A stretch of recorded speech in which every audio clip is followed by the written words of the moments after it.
आज की इस वीडियो में हम बात करेंगे वैक्सीन क्या है, कैसे बनती है, क्या कोविड-19 का टीका लगवाने से कोरोना हो सकता है और समाज में फैल रही अफवाहों पे पर्दा साफ करेंगे। कोविड-19 से खुद को, परिवार को, देश को बचाने का एक ही तरीका है, टीकाकरण। जिन देशों में बहुत तेजी से टीकाकरण हुआ है वह अब इस वायरस से बहुत हद तक कम प्रभावित हो रहे हैं। वैज्ञानिकों ने दिन रात एक करके बहुत ही कम समय में हमारे सामने टीका लाकर रख दिया है। अब हमें यह टीका लगवाना है। इस टीके को लेकर बहुत सारी भ्रांतियां भी समाज में फैल रही हैं, लेकिन याद रखिए यह टीका वैज्ञानिक अनुसंधान और एक प्रक्रिया के बाद स्वीकृत किए गए हैं। हाँ, टीका लगवाने से पहले कुछ बातों का हमें ध्यान रखना होगा। तो आइए जानते हैं वैक्सीन या टीका क्या है। वैक्सीन आपके शरीर को किसी संक्रमण से बचाती है। वायरस गंभीर बीमारी या पीढ़ी दर पीढ़ी चली आ रही बीमारी से लड़ने में आपकी सहायता करती है। इसे लगाने से आपकी रोग प्रतिरोधक क्षमता बढ़ जाती है। इससे आप बीमारी से लड़ने में कामयाब होते हैं।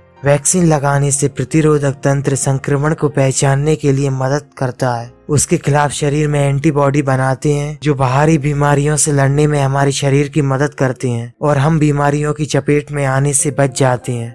अमेरिका के centre of disease control and prevention के अनुसार वैक्सीन बहुत प्रभावशाली होती है। हालांकि यह किसी बीमारी का इलाज नहीं करती है, बल्कि बीमारी होने की संभावना को कम से कम कर देती है। वैक्सीन किसी भी बीमारी से लड़ने के लिए आपके शरीर में प्रतिरोधक क्षमता को बढ़ाती है। तो अब हम देखेंगे कैसे बनती है वैक्सीन। वैक्सीन में मरे हुए बैक्टीरिया, कुछ प्रोटीन और वायरस होते हैं जिन्हें मानव शरीर में डाला जाता है। जब यह निष्क्रिय मरे हुए वायरस शरीर में जाते हैं तो शरीर के प्रतिरोधक तंत्र को लगता है कि शरीर पर किसी बीमारी या वायरस का आक्रमण हुआ है। तब वह उस तत्व से लड़ने के लिए एंटीबॉडी यानी शरीर को सुरक्षित रखने वाली सेना बनाते हैं। जब एक बार शरीर में एंटीबॉडी बन जाती है तो शरीर उस सक्रिय वायरस से लड़ने के लिए तैयार हो जाता है। यही बात कोविड-19 के टीके पर भी लागू होती। कोविड-19 के टीके लगने से हमारा शरीर कोरोना वायरस से लड़ने के लिए तैयार हो जाता है। अध्ययन बता रहे हैं कि कोविड-19 का टीका लगने के बाद व्यक्ति गंभीर रूप से संक्रमित नहीं होता है और उसकी मृत्यु की आशंका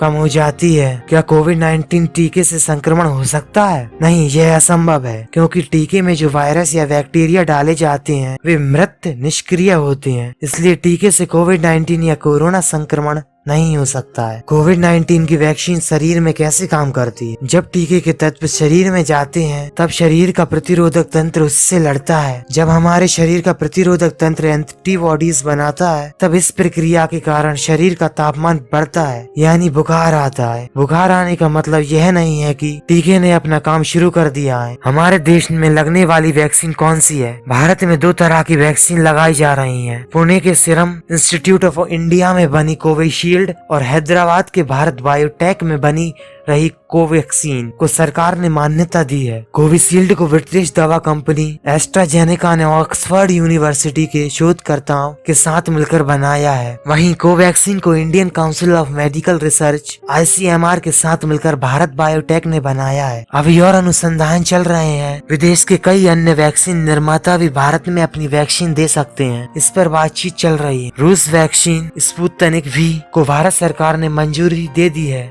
भारत सरकार ने हाल ही में अमेरिका, जापान, इंग्लैंड, यूरोप संघ और विश्व स्वास्थ्य संगठन में मंजूरी वैक्सीन को भी कुछ शर्तों के साथ इमरजेंसी अप्रूवल देने का फैसला किया है। इसके साथ ही सरकार ने Pfizer, Moderna, Johnson and Johnson जैसी कंपनियों से भी भारत में वैक्सीन उपलब्ध कराने की अपील की है। यह वैक्सीन भी अगले कुछ महीनों में भारत में उपलब्ध हो सकती है। क्या अभी वैक्सीन का असर एक जैसा है? सभी वैक्सीन की कोरोना से बचने की प्रभावशीलता अलग है।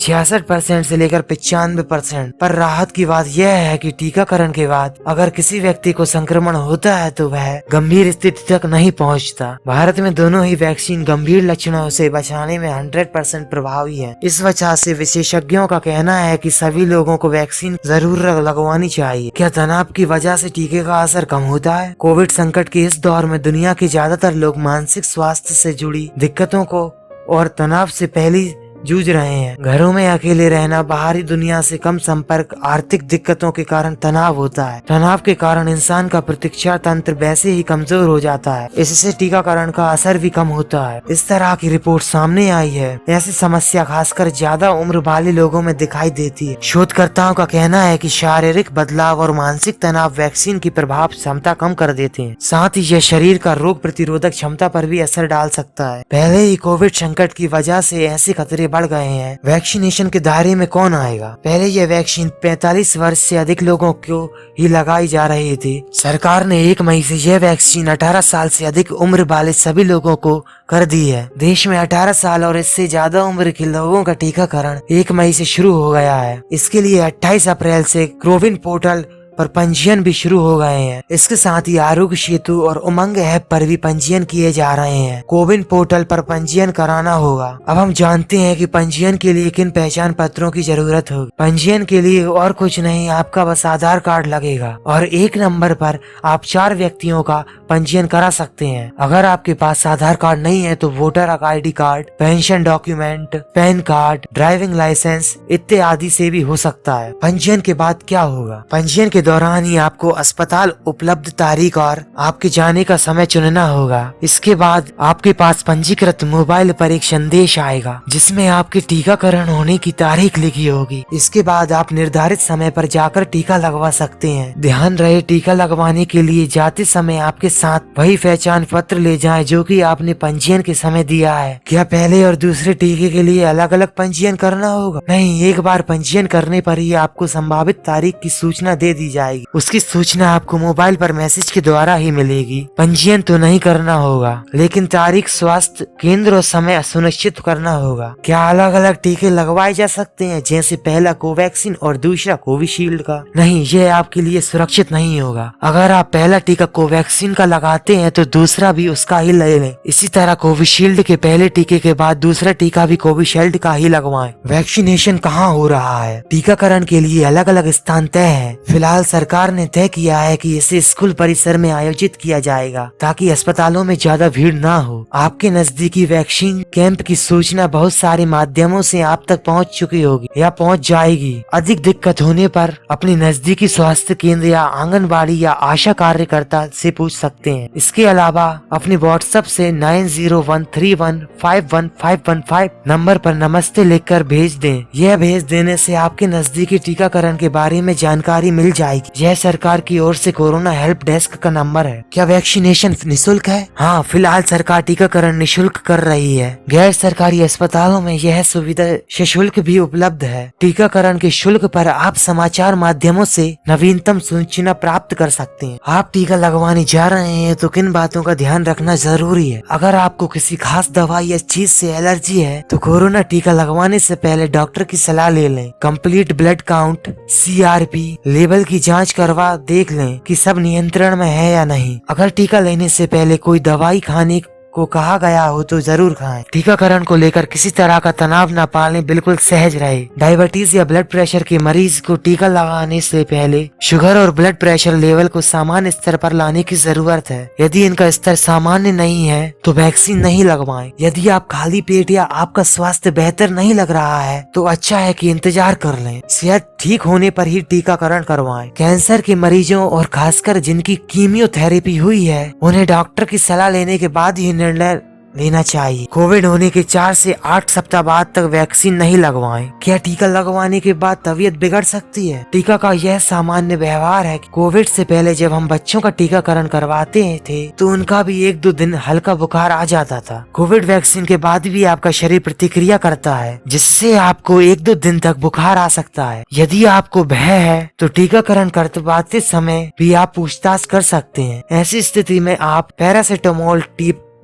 टैबलेट अपने साथ रख सकते हैं और बुखार आने पर ले सकते हैं। कई बार यहाँ वैक्सीन लगती है वहाँ पर थोड़ी सूजन भी हो सकती है। कोविड वैक्सीन लगवाने से पहले नियमित रूप से खूब पानी पिएं। तरबूज, खीरा, ककड़ी जैसे पानी से भरपूर फलों का सेवन करें। ये साइड इफेक्ट की आकांक्षाओं को कम कर सकते हैं। वैक्सीन लगवाने के बाद भी आप पोषण युक्त भोजन करें, खूब पानी पिएं। दोस्तों, आज की वीडियो वैसे ही बहुत ज्यादा लंबी हो गई है, इसलिए मैं आगे की चीजें आपको बाद में बताऊंगा। अगली वीडियो तक हमारे साथ बने रहिए। अगली वीडियो में हम आपको बताएंगे क्या टीकाकरण के बाद शराब पीना उचित है, कौन सी चीजें नहीं खानी चाहिए। बच्चों को भी कोरोना हो रहा है तो क्या उन्हें टीका लगेगा? टीके के बिना भी बच्चे को भी कर सकते हैं सुरक्षित, कैसे? क्या महिलाएं महामारी के दौरान वैक्सीन लगवा सकती हैं? किन्हें वैक्सीन नहीं लगवानी चाहिए? मैं अपने मूल शहर से दूर हूँ, क्या किसी और राज्य में वैक्सीन का डोज ले सकूंगा? क्या वैक्सीन सुरक्षित है? कोरोना संक्रमित व्यक्ति का कब टीकाकरण होगा? क्या सीधे अस्पताल पहुंचकर वैक्सीन लगवा सकते हैं? क्या कोविड वैक्सीन लगवाने के बाद रक्तदान कर सकते हैं? क्या टीकाकरण के साइड इफेक्ट होने पर कोई हेल्पलाइन नंबर है? कोरोना महामारी को लेकर समाज में चल रही अफवाहें क्या क्या है? यह सभी बातें मैं आपको पूरी डिटेल में बताऊंगा और मैं आपको 20 अफवाहें जो कि ग्रामीण क्षेत्रों में और शहरों में फैल रही हैं और जो सच है उन दोनों के बीच का डिफरेंस बताऊं। यह वीडियो बहुत ही ज्यादा डिटेल में होने वाली है। इसका दूसरा पार्ट जल्द ही आएगा, इसलिए चैनल को सब्सक्राइब कर रखिए। इस वीडियो को ज्यादा से ज्यादा लोगों तक पहुंचाकर इस मुहिम को भागीदार बने। इस वीडियो को ज्यादा से ज्यादातर लोगों के पास पहुंचाकर इस मुहिम के भागीदार बने। धन्यवाद।